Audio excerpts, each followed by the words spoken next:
नमस्कार। बादलों से आंख मिचौली करती सूर्य की रोशनी और सुंदर प्राकृतिक दृश्यों के साथ आज की सुबह और इन सभी के साथ आपका पसंदीदा कार्यक्रम बिहार बिहान।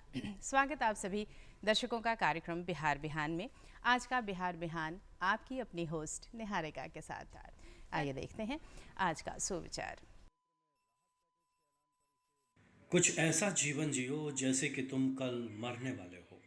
कुछ ऐसे सीखो जैसे कि तुम हमेशा के लिए जीने वाले हो। एक अच्छे अखबार के शब्द अपने आप बोल देते हैं। आज के हमारे विशेष मेहमान का निहारिका के साथ स्वागत करिए। हमारे साथ हमारे विशेष मेहमान श्री दीपक कुमार जी। नमस्कार। नमस्कार। अभिनंदन, स्वागत आपका कार्यक्रम में। सबसे पहले तो बिहार बिहान के दर्शकों का अभिनंदन करना चाहता हूं और ख़ास करके धन्यवाद भी करना चाहता हूं बिहार दूरदर्शन का कि आज international day for the preservation of the ozone layer है। ये एक महत्वपूर्ण विषय है और इसके लिए मैं बिहार दूरदर्शन को बहुत धन्यवाद करता हूं कि खास करके इस प्रकार की परिचर्चा के लिए आज समय निकाला। बिल्कुल। होता क्या है कि जब हम इन विषयों की चर्चाएं करते हैं, हम पढ़ते हैं, बहुत जगह कुछ संगोष्ठियां होती हैं, बातें की जाती हैं, पर हर एक इंसान इन चीज़ों से जुड़ा हुआ है। अगर हम सभी अवगत नहीं होंगे, हम सभी इस और अपने स्तर पर छोटा ही प्रयास नहीं करेंगे, तब तक हम पर्यावरण की रक्षा में शायद पूरे स्तर पर नहीं कर पाएंगे। सबसे पहला सवाल जो आपसे मैं जानना चाहूँगी, हम ओजोन परत की बात करते हैं और अमूमन हम इसे सुनते रहते हैं, पर ये ओजोन परत क्या है और इसका महत्व हम मानव जीवन के लिए कितना महत्वपूर्ण है ये ओजोन परत? सबसे पहले तो यही सवाल आपसे। जी हाँ, सबसे पहले तो हम लोग ये जानने की कोशिश करते हैं कि ओजोन आखिर है क्या। बिल्कुल। तो ओजोन एक ऑक्सीजन का एलोट्रॉप है। केमिकल अगर हम उसकी रासायनिक स्थिति को देखेंगे तो ऑक्सीजन के दो परमाणु मिलकर के ऑक्सीजन बनाते हैं और ऑक्सीजन के 3 परमाणु मिलकर के ओजोन बनाते हैं। अच्छा। O2 और O3। O2 ऑक्सीजन होता है और O3 ओजोन होता है। जी जी। अब वास्तविक स्थिति ओजोन की क्या है? ओजोन को माना जाता है कि जो हमारा नेचुरल इकोसिस्टम है, जो हमारी जो पारिस्थितिकी है प्राकृतिक, और पूरी जो पृथ्वी है, जो बायोस्फीयर है, उसके लिए वो एक छतरी का काम करता है। वो एक लाइफ सेविंग लेयर का काम करती हैं। करती कैसे हैं और होता कहाँ है, इसके बारे में जानना बहुत ज़रूरी है। क्योंकि धरती से जब हम सबसे नज़दीक हैं तो हमारा जो रहने का जो एरिया है उसको हम लोग ट्रोपोस्फेयर बोलते हैं। और ट्रोपोस्फेयर लगभग 10 से 15 किलोमीटर धरती से 10 से 15 किलोमीटर के एरिया में वो होता है। और जब ट्रोपोस्फेयर से हम ऊपर जाते हैं 15 किलोमीटर से लगभग 50 किलोमीटर का जो रिजीम होता है उसको हम लोग स्ट्रेटोस्फेयर बोलते हैं। और वही स्ट्रेटोस्फेयर में ओजोन का मुख्यतः ओजोन का लेयर होता है। ओजोन बहुतायत मात्रा में उसी स्ट्रेटोस्फेयर में पाई जाती हैं। लेकिन जब देखा गया बहुत से जगहों पे, खास करके आर्कटिक क्षेत्रों में और अंटार्कटिक क्षेत्र में, जो पोलर क्षेत्र हैं हमारे, वहाँ देखा गया, रिसर्च जब चल रही थी तो देखा कि ओजोन के लेयर्स में जो पहले थिकनेस थी वो अब नहीं रही। और अमूमन लगभग जो ओजोन लेयर को जो हम स्टैंडर्ड देते हैं, जो मापने की जो इकाई होती है वो डॉप्सन यूनिट की होती है। तो वो माना जाता है कि जिस इक्वेटर पे, जिस विषुवत रेखा पे ओजोन का जो स्ट्रेटोस्फेयर में जो लेयर होता है वो लगभग थिकनेस उसका 260 डॉप्सन यूनिट के आसपास होती हैं। और पोलर क्षेत्र में, अंटार्कटिक वगैरह में, वो 300 से 320 डॉप्सन यूनिट के आसपास होती हैं। लेकिन जब रिसर्च 1984-1980 के आसपास जब चल रहा था तो ऐसा देखा गया कि वो 200 डॉप्सन यूनिट के आसपास वो थिकनेस दिख रही थी। और वहीं से ये चीज़ें शुरुआत हो गई। चूँकि शुरुआती समय में ये पता नहीं चल रहा था साइंटिस्ट को कि आखिर ये थिकनेस कम क्यों हो रही हैं। आखिर कुछ तो वजह होएंगी जिसकी वजह से वो थिकनेस कम हो रही हैं। और थिकनेस कम होने का एक सबसे बड़ा खामियाजा इस पूरे परिस्थिति को भुगतना पड़ रहा था, उससे अल्ट्रावायलेट बी का जो रेडिएशन है, अल्ट्रावायलेट जो बायोलॉजिकल रेडिएशंस हैं, जिनका जो वेवलेंथ होता है वो 260 से 320 नैनोमीटर के आसपास के वेवलेंथ होते हैं, काफ़ी हार्मफुल वेवलेंथ के रेडिएशंस हैं वो। जब वो नीचे आती हैं तो ह्यूमन हेल्थ को तो इम्पैक्ट पहुंचाती हैं, मैरीन इकोसिस्टम से लेकर के जो टेरेस्ट्रियल इकोसिस्टम है, जो पृथ्वी पर का जो पारिस्थितिकी है और जो जलीय पारिस्थितिकी है, उसको भी बहुत बड़ा नुकसान पहुंचाती हैं। तो इसीलिए ओजोन का रहना हमारी ज़िंदगी के लिए बहुत ज़रूरी है और उस ओजोन को बचाने के लिए यहीं से शुरुआत हो गई। और 1994 में यूनाइटेड नेशन जनरल असेंबली ने 16 सितंबर, जो एक हम लोग उसकी चर्चा मॉन्ट्रियल प्रोटोकॉल की करेंगे, वो 16 सितंबर को लागू हुआ था। उसी 16 सितंबर के डेट को 1994 में यूनाइटेड नेशन जनरल असेंबली ने प्रोक्लेम किया कि इसी दिन हम लोग international day for the conservation of the ozone layer मनाएंगे। बिल्कुल दीपक जी, जैसा कि आपने बताया कि ये जो ओजोन लेयर है वो एक अम्ब्रेला की तरह हमें सुरक्षित रखता है। जो अल्ट्रावायलेट किरणें हैं वो अगर सीधी हम तक पहुंचती हैं तो हमें मानव को तो नुकसान पहुंचाती ही हैं, इसके अलावा पूरी पारिस्थितिकी को ही डैमेज करती हैं और ये हम सभी के अस्तित्व के लिए अच्छा बिल्कुल नहीं है। बिल्कुल इस पर ध्यान देने की ज़रूरत है और इसी उद्देश्य के साथ इस दिन की शुरुआत की गई है। अगर मैं इस दिन को मनाने की बात करूं तो एक अच्छा खासा इतिहास रहा है, क्योंकि ध्यान जाना इस क्षेत्र में और ये सोचना कि सभी जो लोग हैं जो मानव इस धरा पर रहते हैं उन तक ये जानकारी पहुँचे और ये निश्चय करना भी अपने आप में एक बड़ी बात होती है। इसका एक इतिहास रहा है। मैं चाहूँगी चूँकि आज आप हमारे साथ हैं तो हमें बताएं इस बारे में कैसे शुरुआत हुई और क्या क्या अंतर्राष्ट्रीय स्तर पर बातें की गई। जी हाँ, सबसे बड़ी चीज़ थी जब ओजोन का इरोजन होना शुरू हुआ और जब उसकी थिकनेस में कमी आनी शुरू हुई तो उसके प्रभाव देखने को मिलने लगे।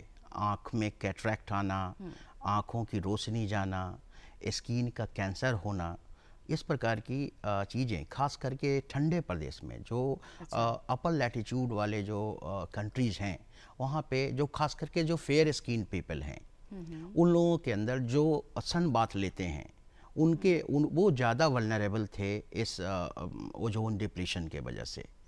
तो जब ये देखना शुरू हो गया कि डिप्लीशन हो किस केमिकल से रहा है तो लोगों को लगा कि ये जो क्लोरोफ्लोरोकार्बन्स हैं जो खास करके रेफ्रिजरेटर में, स्प्रेज में, फ्रीज में, एरोसोल्स में, एयरक्राफ्ट के अंदर में, ये सब जगहों में जो क्लोरोफ्लोरोकार्बन्स यूज होते हैं वो क्लोरोफ्लोरोकार्बन्स ही ये रैपिड इरोजन, बहुत तेज़ी से ओजोन का इरोजन कर रहे हैं।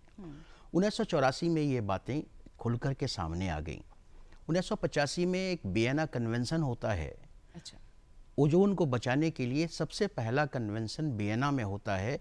उसी वियना कन्वेंशन के दौरान पूरा मॉन्ट्रियल प्रोटोकॉल का ड्राफ्टिंग हो जाती हैं और 1987 में हम लोग मॉन्ट्रियल प्रोटोकॉल में वैसे जो ओजोन डिप्लीटिंग सब्सटेंसेज हैं, ओजोन को जो खंडित करने वाले सब्सटेंसेज हैं, उसको हम लोग फेज आउट करने के लिए वो प्रोटोकॉल लाते हैं 1987 में। वो जो सब्सटेंसेज हैं वो किस प्रकार के सब्सटेंसेज हैं?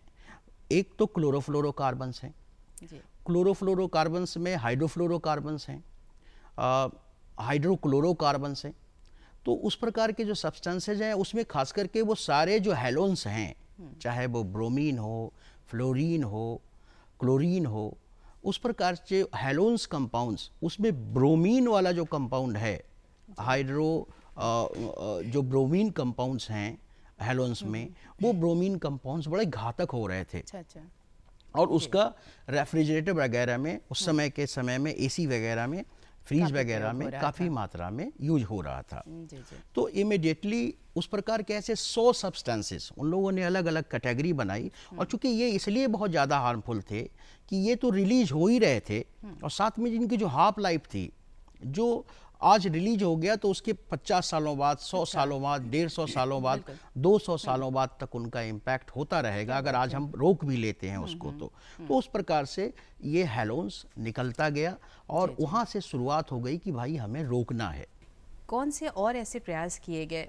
लगातार मुझे लगता है 80 के दशक में इसकी शुरुआत हुई, हमने ये महसूस किया कि शायद हम ओजोन परत को नुकसान पहुंचा रहे हैं, और कौन कौन से अंतर्राष्ट्रीय स्तर पर प्रयास किए गए, इनकी जानकारी आपसे ज़रूर चाहूँगे। जी हाँ, एक्चुअली जब 1985 से वियना कन्वेंशन शुरू हुआ और वहीं से ड्राफ्ट मॉन्ट्रियल प्रोटोकॉल की शुरू हो गई 1987 में, और ये माना जाता है कि अब तक का दुनिया में जितने जो इंटरनेशनल कन्वेंशंस और एग्रीमेंट्स हुए हैं उसमें वियना कन्वेंशन और इस मॉन्ट्रियल प्रोटोकॉल एक लैंडमार्क है। और यही वजह है कि 16 सितंबर 2009 को पूरी दुनिया ने यूनिवर्सली इसको रेटिफाई किया है, इस दोनों कन्वेंशन और इस प्रोटोकॉल को, मॉन्ट्रियल प्रोटोकॉल को। मॉन्ट्रियल प्रोटोकॉल के अंदर 100 ऐसे सब्सटेंसेस की कैटेगरी बनाई गई जो ओजोन को डिप्लीट करती हैं, ओजोन को तोड़ती हैं, ओजोन को कमज़ोर करती हैं। उस प्रकार के सब्सटेंसेस की एक लिस्ट बनाई गई। उसमें ज़्यादातर जो सब्सटेंसेस थे वो क्लोरोफ्लोरोकार्बन्स, हैलोन्स के सब्सटेंसेस थे जो गैस जा कर के ऊपर डिग्रेड करते थे, डिटोरेट करते थे ओजोन लेयर को। तो वो सब्सटेंसेस जब बन गया तो उसके फेज आउट होने की मैकेनिज्म शुरू हो गई। और उसी के दौरान लंदन अमेंडमेंट आया 1990 में, और उसके बाद 1992 में कोपेनहेगन अमेंडमेंट आया। उस कोपेनहेगन अमेंडमेंट के दौरान उसको फेज आउट करने के लिए एक डेडलाइन तय कर रखी गई। अच्छा। कि भाई 2015 तक हम उसको फ्रीज करेंगे इस तरीके के सब्सटेंसेस को, और 2030 तक जो डेवलप्ड कंट्रीज हैं वो इसको पूरी तरह से फेज आउट कर लेंगी, और 10 साल का रिलैक्सेशन दिया गया है डेवलपिंग कंट्रीज़ को, जो विकासशील देश हैं उनको 2040 तक कंप्लीट फेज आउट करने के लिए बोला गया है। और उसको बाकायदा भारत ने भी वहाँ सिग्नेटरी है और बाकायदा उसको रेटिफाई किया है। तो ये जिम्मेदारी होती है कि धीरे धीरे करके उसको हम फ्रीज के साथ साथ उसको फेज आउट करें, क्योंकि उनका जो लाइफ टाइम है वो ऊपर में बहुत ज़्यादा होता है। अगर आज बंद भी कर देते हैं तो आने वाले 50 सालों में, 100 सालों में वो हमें परेशान करेंगी। तो उसी के दौरान अब अल्टरनेट क्या होता है, अगर वो सब्सटेंसेस हमारे रेफ्रिजरेटर में ना हो, हमारे जो स्प्रे हैं, एरोसोल्स हैं और फ्रीज हैं उसमें ना हो, तो उसके जगह पे एक HFCs का, हाइड्रोफ्लोरोकार्बन का एक अल्टरनेट हुआ कि ये डिप्लीट नहीं करता है ओजोन लेयर को। लेकिन चूँकि HFCs एक गैस, ऐसा गैस है जो ग्लोबल जो क्लाइमेट चेंज है, जो ग्लोबल वार्मिंग है, उसको वो एक्सेलरेट करता है। तो एक तरफ हम ओजोन को तो बचाने के लिए उसको एक अल्टरनेट के तौर पे यूज कर लिया हम लोगों ने। तो उसके लिए 1997 में क्योटो प्रोटोकॉल आता है। अच्छा। वो क्योटो प्रोटोकॉल HFCs के रेगुलेशंस के लिए आता है, और पहला एक एग्रीमेंट माना जाता है क्लाइमेट चेंज के तौर पे। और वो एग्रीमेंट जा कर के अभी जब 2021 में जब हम लोगों ने पेरिस क्लाइमेट एग्रीमेंट, एक यूनिवर्सल डॉक्यूमेंट को एक्सेप्ट कर लिया कि भाई ये एक टारगेट है हमारा कार्बन इमिशन को कम करना, ताकि एवरेज टेम्परेचर 1.5 डिग्री सेंटीग्रेड से 2 डिग्री सेंटीग्रेड बना रहे। तो उसको करने के लिए वो क्योटो प्रोटोकॉल के सेकंड कमिटमेंट फेज को ख़त्म कर दिया गया और उसका एक अल्टरनेट पेरिस क्लाइमेट एग्रीमेंट हो गया। अच्छा। उसी के दौरान एक किगाली अमेंडमेंट है, किगाली प्रोटोकॉल, वो 2016 में आया। वो HFCs को कंट्रोल कर रहा है कि भाई HFCs को भी हम उसके भी अल्टरनेट की ओर हम लोग जाने की कोशिश करें कि भाई पूरी तरीके से एक ऐसी स्थिति हो कि भाई ओजोन रोकने के चक्कर में हम लोग ग्लोबल वार्मिंग हो, और जो ट्रोपोस्फेयर में जो ओजोन की मात्रा है, चूंकि ट्रोपोस्फेयर में भी ओजोन है, ओजोन एक ग्रीन हाउस गैस है, ट्रोपोस्फेयर में वो ग्रीन हाउस गैस के तौर पे हमें टेम्परेचर इंक्रीज कर देता है, वो नुकसान पहुंचा रहा है। लेकिन स्ट्रेटोस्फेयर में वही ओजोन हमें लाइफ दे रहा है, अल्ट्रावायलेट रेडिएशंस को प्रोटेक्ट करके। अगर ट्रोपोस्फेयर में, हमारे इकोसिस्टम के अंदर में अगर वो ओजोन बढ़ता है तो ग्रीन हाउस गैसेस का बढ़ना माना जाएगा और वो एमिशन कार्बन डाइऑक्साइड के एमिशन से भी खतरनाक होगा। तो उसको रोकने के लिए एक काउंटर मैकेनिज्म हम लोगों ने डेवलप किया और 2015 में जाकर के एक पेरिस क्लाइमेट एग्रीमेंट का रेजीम आया जो 2021 में जाकर के यूनिवर्सली बाइंडिंग हो गई। उसको भी भारत ने सिग्नेचर किया है और उसको भी रेटिफाई किया है। आपने बहुत विस्तार से बताया दीपक जी कि किस तरह से अंतर्राष्ट्रीय स्तर पर इस ओर प्रयास किए जा रहे हैं ताकि हर देश अपने स्तर पर कदम उठाए और जो पर्यावरण है, जो ओजोन परत है, उसकी हम सुरक्षा कर सके और साथ ही ग्लोबल वार्मिंग पर भी हम कंट्रोल ला सके। और हमारा देश भारत भी इस ओर काफ़ी अग्रणी रहा है। आपकी जब मैं बातें सुन रही थी तो कुछ बातें मेरे मन में आ रही थी। हम डेवलपमेंट की बातें करते हैं, विकास की बातें करते हैं, पर इस डेवलपमेंट के करते करते क्या हम कहीं एनवायरनमेंट को नुकसान पहुंचा रहे हैं? क्या कोई विरोधाभास दिखता है? डेवलपमेंट और इन्वायरमेंट में हमें कोई डिस्प्यूट नहीं लगता, क्योंकि हम उस पॉलिसी और प्लानिंग के अंदर काम करते हैं, उस रिजीम के अंदर जहाँ पे हमें लगता है कि नेचुरल इकोसिस्टम ने ह्यूमन डेवलपमेंट के लिए काफ़ी रास्ते दिए हैं, काफ़ी वाइड रेंज ऑफ डेवलपमेंट का एक बेस दिया है।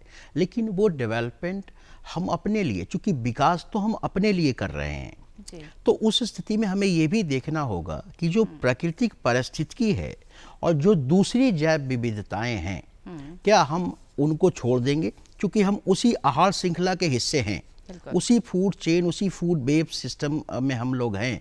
और अगर हम हमारे वजह से कोई दूसरा आहार श्रृंखला अगर गड़बड़ होता है, जैसे बाघ की संख्या में कमी आती है, शेर की संख्या में कमी आती है, दूसरे जो छोटे माइक्रो ऑर्गेनिजम्स हैं उनकी संख्या में कमी आती है, या घास खाने वाली पशुओं की संख्या में कमी आती है, या मांस खाने वाली पशुओं की संख्या में कमी आती है, उसका तात्कालिक प्रभाव और दीर्घकालिक प्रभाव हमारे एग्जिस्टेंस पे भी पड़ेगा और आगे चल करके हमारी स्टेबिलिटी, हमारी नेचुरल इकोसिस्टम भी खतरे में आएगी। तो सबसे बड़ी चीज़ है कि उस विकास को हम इतना अंदर तक नहीं जाने दें जहां हमारी जैव विविधताएं खत्म हो और प्राकृतिक परिस्थिति असंतुलित हो। उस संतुलन को बना करके चलना, चूंकि हमें भगवान ने सबसे ज़्यादा दिमाग दिया है और इस परिस्थिति की सुरक्षा के लिए, इस पृथ्वी की सुरक्षा के लिए, चूँकि हमारे पास कोई ऑप्शन भी नहीं है, ना कोई हमारे पास कोई प्लैनेट अर्थ जैसा कोई प्लैनेट बी है जिसके लिए हम लोग दूसरी जगह चले जाएं।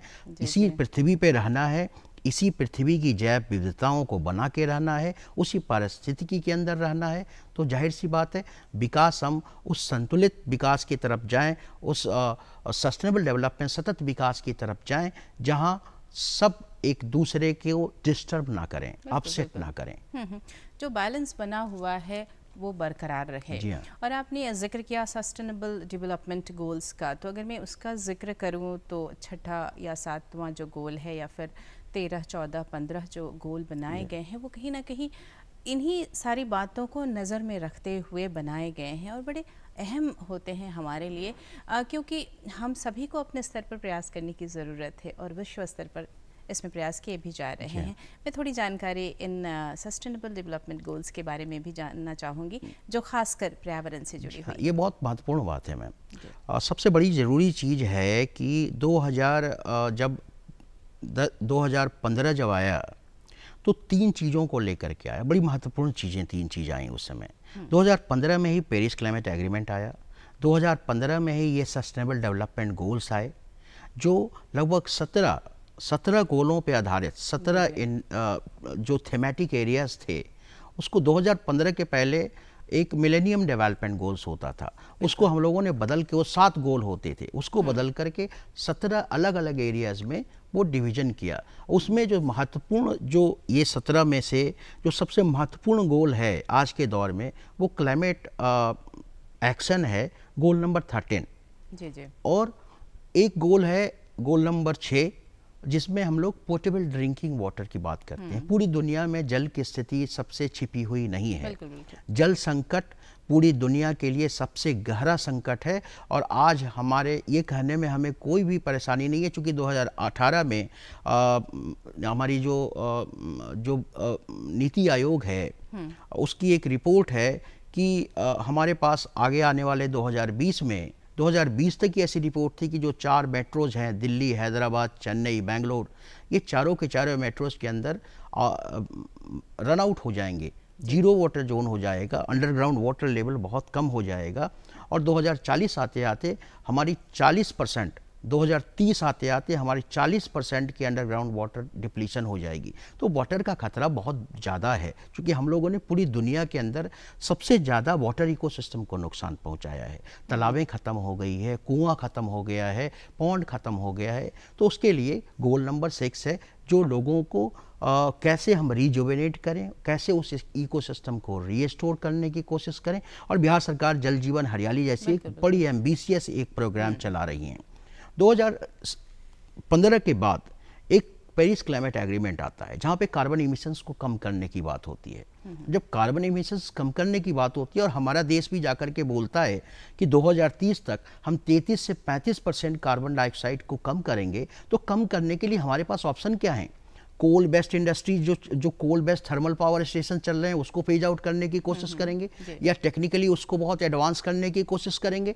तो उस कार्बन डाइऑक्साइड को रिडक्शन के लिए एक 2015 के बाद आपने सुनना शुरू कोशिश कर दिया होगा कि रिन्यूएबल एनर्जी, सरकार रिन्यूएबल एनर्जी या स्मार्ट एनर्जीज के ऊपर बात कर रही हैं, और ज़्यादा से ज़्यादा पीवीसी पैनल्स बनाए जा रहे हैं, सोलर एनर्जी इंस्टॉलेशन किया जा रहा है। तो हमारा एक शिफ्ट है रिन्यूएबल एनर्जीज की तरफ, जिसको गोल नंबर 7 में जी। तो ये जो सस्टेनेबल झांकी अंतर्राष्ट्रीय स्तर पर क्या प्रयास हो रहे हैं, इसके बारे में बताया, और किस तरह से ओजोन परत जो है उसका नुकसान हो रहा है, काफ़ी वैज्ञानिक तरीके से भी आपने हमें जानकारी दी।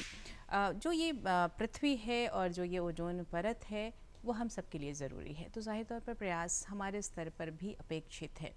मैं आपसे ये जानना चाहूँगी कि हम जो आम जनता है या जो मानव है, अपने स्तर पर हम क्या ऐसा प्रयास करें, कौन से ऐसे कदम उठाएं ताकि हम इस नुकसान में भागीदार ना बने, क्या करें? जी हाँ, जो इस प्रकार इस साल की जो थीम है, Montreal protocol, making us food and vaccines cooling, अच्छा, ये ही पूरा संदेश दे देते हैं कि जब हम अभी के समय में सबसे बड़े ह्यूमन एग्जिस्टेंशियल क्राइसिस के दौर से गुजर रहे हैं इस सेंचुरी के अंदर, कोरोना जैसी पैंडेमिक से, तो उस स्थिति में हमारे सामने सबसे ज़रूरी चीज़ें हैं कि हम अपने नेचुरल इकोसिस्टम को कैसे स्ट्रॉन्ग करें, कैसे रेजिलिएंट करें।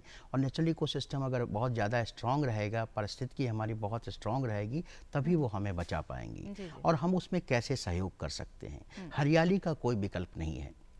हमें ज़्यादा से ज़्यादा प्लांटेशन और अपने छोटे छोटे स्पेसेस को भी, बहुत सारे ऐसे शैडो प्लांट्स होते हैं, बहुत ऐसे सकुलेंट्स प्लांट होते हैं जिनको बहुत कम पानी की ज़रूरत पड़ती है, उसको बहुत ज़्यादा लाइट की ज़रूरत नहीं पड़ती है। छोटे छोटे स्पेसेस, इंडोर प्लांट्स हम लोग अपने घर के अंदर लगा सकते हैं। उससे पर कैपिटा इमिशन जो ऑक्सीजन का होता है वो भी बहुत अच्छा होता है। तो उस प्रकार के प्लांट्स अगर हम लगाते हैं अर्बन इकोसिस्टम के अंदर, जहाँ पे बहुत हरियाली की कमी होती है, गांव के अंदर तो हरियाली है हमारे गांव के अंदर, लेकिन अगर अर्बन इकोसिस्टम के अंदर इस बात का ध्यान रखें, क्योंकि हरियाली का कोई विकल्प नहीं है। और एक दूसरा, स्मार्ट कंज्यूमर बने। आज के दौर में जब आपको पता है कि ओजोन और दूसरे गैसेस जो हमारे पर्यावरण को नुकसान पहुंचा रहे हैं, अगर उस प्रकार के प्रोडक्ट मार्केट में उपलब्ध हैं तो सरकार उसके ऊपर सब्सिडी वगैरह भी दे रही हैं। तो इन सब चीज़ों के बारे में अवेयर रहें, चीज़ों को समझने की कोशिश कर रहे हैं, जानने की कोशिश करें, तो एक स्मार्ट कंज्यूमर बने। और सबसे ज़्यादा ज़रूरी बात है कि मिनिमम कंजम्पशन के ऊपर ध्यान दें। जो आपकी नीड है, कोरोना ने यही सिखाया है कि हम लोग मिनिमम कंजम्पशन के अंदर में भी जी सकते हैं। जीना बहुत ज़्यादा ज़रूरी है और जीने के लिए बहुत ज़्यादा खर्च की ज़रूरत नहीं होती। जी। तो जैसा कि आपने कहा और बहुत अच्छे शब्द का आपने प्रयोग किया, स्मार्ट कंज्यूमर बने, और हरियाली का कोई विकल्प नहीं है। ये कुछ ऐसी बातें हैं जिसका ध्यान हम अपने स्तर पर भी बिल्कुल रख सकते हैं। और शायद जब हम इन चीज़ों का प्रयोग करते हैं तो हमें ये महसूस नहीं होता कि अगर हम इसका मिसयूज़ कर रहे हैं तो हम पर्यावरण का कितना बड़ा नुकसान कर रहे हैं। और मैं कहूँगी पर्यावरण का ही नहीं, हम खुद का कितना बड़ा नुकसान कर रहे हैं। अगर ये समझदारी हम सभी के अंदर आ जाती है तो मुझे लगता है कि शायद हम जो भी कदम उठाएंगे वो पर्यावरण सुरक्षा के साथ ही होगा। अगर मैं बात इन्वायरमेंट की करूं दीपक जी, तो इन्वायरमेंट को समझना, पर्यावरण को समझना बेहद ज़रूरी है। तभी शायद हम इसकी महत्ता को भी समझ सकेंगे। ये एक विज्ञान है और मैं आपसे ये जानना चाहूँगी, क्योंकि आपने एक लंबे समय तक इसमें कार्य किया है, एक करियर ऑप्शन के तौर पर इसके क्या क्या विकल्प हैं? जी हाँ मैम, चूँकि 1990 के बाद primary school, middle school, high school, university जी। और रिसर्च, ये पूरे जगहों पे पर्यावरण विषय को एक इंडिपेंडेंट ऑटोनमस सब्जेक्ट के रूप में जी। तय किया गया है। और पर्यावरण विषय से बहुत सारे ऐसे विषय निकल कर के आए हैं, जैसे इन्वायरमेंटल इकोनॉमिक्स है, इन्वायरमेंटल केमिस्ट्री है, इन्वायरमेंटल क्लाइमेट चेंज है, मास्टर डिग्री के ये सारे कोर्सेज हैं, ग्रेजुएशन के स्तर पे ये सारे कोर्सेज हैं, इन्वायरमेंटल लॉज है, इन्वायरमेंटल जर्नलिज्म है। तो आज के दौर में पर्यावरण का एक सोशलाइजेशन भी हुआ है, साइंटिफिक हुआ है और इकोनॉमिक्स के अंदर भी हुआ है। जब चीज़ें इतनी ज़्यादा डाइवर्सिफाइड हैं तो सरकार अभी भी वो कुछ ऐसी चीज़ें हैं कि जब वैकेंसी आती हैं तो कम से कम सरकारों से अनुरोध करते हैं, चाहे वो राज्य की सरकारें हों, खास करके वैसे जो प्रदूषण बोर्ड हो गया या पर्यावरण विभाग हो गया या यूनिवर्सिटी के फैकल्टीज़ में जो पोजीशंस आती हैं, स्कूल के टीचर में जो फैकल्टीज आती हैं, कम से कम इस बात का बिल्कुल ध्यान रखा जाए कि वहाँ पर हम स्पेशलाइज्ड लोगों को लें। जब तक हम आज के दौर में सबसे बड़ा संकट पर्यावरण का संकट है और सबसे ज़्यादा जॉब्स भी इस पर्यावरण के अंदर हैं, तो कोशिश करनी चाहिए कि ऐसे विशेषज्ञ लोगों को हायर करें जो बच्चों को सही जानकारी दे सके। अल्टीमेटली हम उन बच्चों को तैयार करना है, उस स्कूल, उस कॉलेज से उस बच्चों को निकालना है जो इस वैश्वीकरण के दौर में, इस अंधे बिल्कुल दिखावे के दौर में, इस उपभोगवाद के दौर में ऐसा वो कुछ निकल करके ऐसा एजुकेशन को वो चेंज करने की कोशिश करें, अप्लाइड एजुकेशन करने की कोशिश करें, ताकि वो बच्चे इस बदलाव में सहायक हो सकते हैं और एक सुखद, एक स्वस्थ पृथ्वी हमें मिलेगी तब तक, जब तक वैसे स्पेशलाइज्ड लोगों को हम लोग नहीं हायर करेंगे। और ऐसे लोगों के लिए सरकार को स्पेशल वैकेंसी निकालनी होगी और उसमें बाकायदा जिक्र करना होगा कि वैसे जो पर्यावरण के छात्र हैं जिन्होंने ग्रेजुएशन किया है, मास्टर डिग्री किया है, सर्टिफिकेट कोर्सेज किए हैं, पीजी डिप्लोमा है या नेट निकाल करके रिसर्च हैं, लेक्चरर हैं, पीएचडी कर चुके हैं, उन लोगों को विशेष बिल्कुल ऐसे पोजीशंस के ऊपर ध्यान देना होगा सरकार को और हायर करना पड़ेगा उनको। आपने कहा कि इस पर प्रयास करने की ज़रूरत है और एनवायरनमेंट एक ऐसा सब्जेक्ट है जो शायद हम सभी के लिए विशेष है, हम सभी के लिए ख़ास है। हम अपने घर का तो बड़ा ख्याल रखते हैं, साफ़ सुथरा हो, स्वच्छ हो, कहीं कोई गंदगी ना हो, पर कभी शायद ये नहीं सोचते कि ये पूरा विश्व, ये पूरी धरा, ये तो हमारा ही घर है और ये स्वच्छ हो, ये सुंदर हो, इसके लिए हमारा जो ये पर्यावरण है वो सुंदर और स्वच्छ होना बेहद ज़रूरी है। आप एक एनवायरनमेंट ऑफिसर हैं और एक ऐसी संस्था से जुड़े हैं जिससे जुड़ा होना भी अपने लिए गर्व की बात होती है।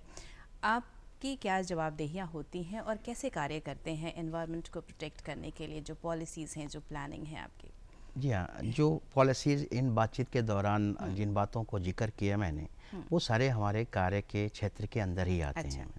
और जो जलीय पारिस्थितिकी है, जो टेरेस्ट्रियल इकोसिस्टम है, फॉरेस्ट है, वेटलैंड्स हैं, उनको किस प्रकार से एक ग्रीन इकोनॉमिक्स के अंदर लाइवलीहुड्स कैसे लोगों का बढ़ाया जा सकता है। जैसे नॉर्दर्न ईस्टर्न स्टेट्स है, वहाँ पे बहुत सारे अलग अलग एथनिक ट्राइब्स हैं, उनका अलग अलग एथनिक क्राफ्ट्स है और वो एथनिक क्राफ्ट्स जंगल से ही किया गया बिल्कुल लाइवलीहुड्स है। सारे एक्सट्रैक्ट, सारे क्रूड सब्सटेंसेज वो जंगल से लेते हैं, बैम्बू वगैरह दूसरी चीज़ों को अलग अलग बड़े ब्यूटीफुल क्राफ्ट्स तैयार करते हैं। उनको उसमें टेक्निकली स्ट्रॉन्ग करना, उनको एक मजबूत आकार देना, तो वो ग्रीन इकोनॉमिक्स का हिस्सा हो जाता है। तो वो पॉलिसीज़ के अंदर आती हैं। ग्रीन क्लाइमेट फंड के ऐसे कुछ पॉलिसीज़ हैं जो वर्ल्ड बैंक से रेगुलेट होते हैं। उस प्रकार के पॉलिसीज़ को मॉनिटर करना, एडवोकेसी करनी, सरकार को उसको सैम्पलिंग करके दे देना कि भाई आप अपने इस प्रोजेक्ट को आगे प्लान और पॉलिसीज़ के अंदर डालें।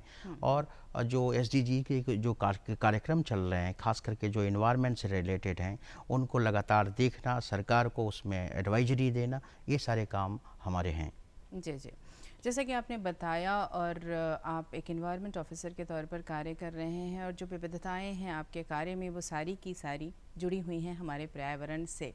आप एक ऐसे पद पर हैं जो सीधा जुड़ा है पर्यावरण से और बहुत सारे आप प्रयास भी कर रहे हैं। जो यूएनडीपी के कार्यक्रम हैं उसको संचालित करने के लिए आप निरंतर कार्य कर रहे हैं। आज हमारे लिए सौभाग्य की बात कि आज इस विशेष दिवस पर आज हमारे साथ आप स्टूडियो में मौजूद हैं और बहुत ही ज्ञानवर्धक बातें आपने हमारे दर्शकों के लिए बताई है।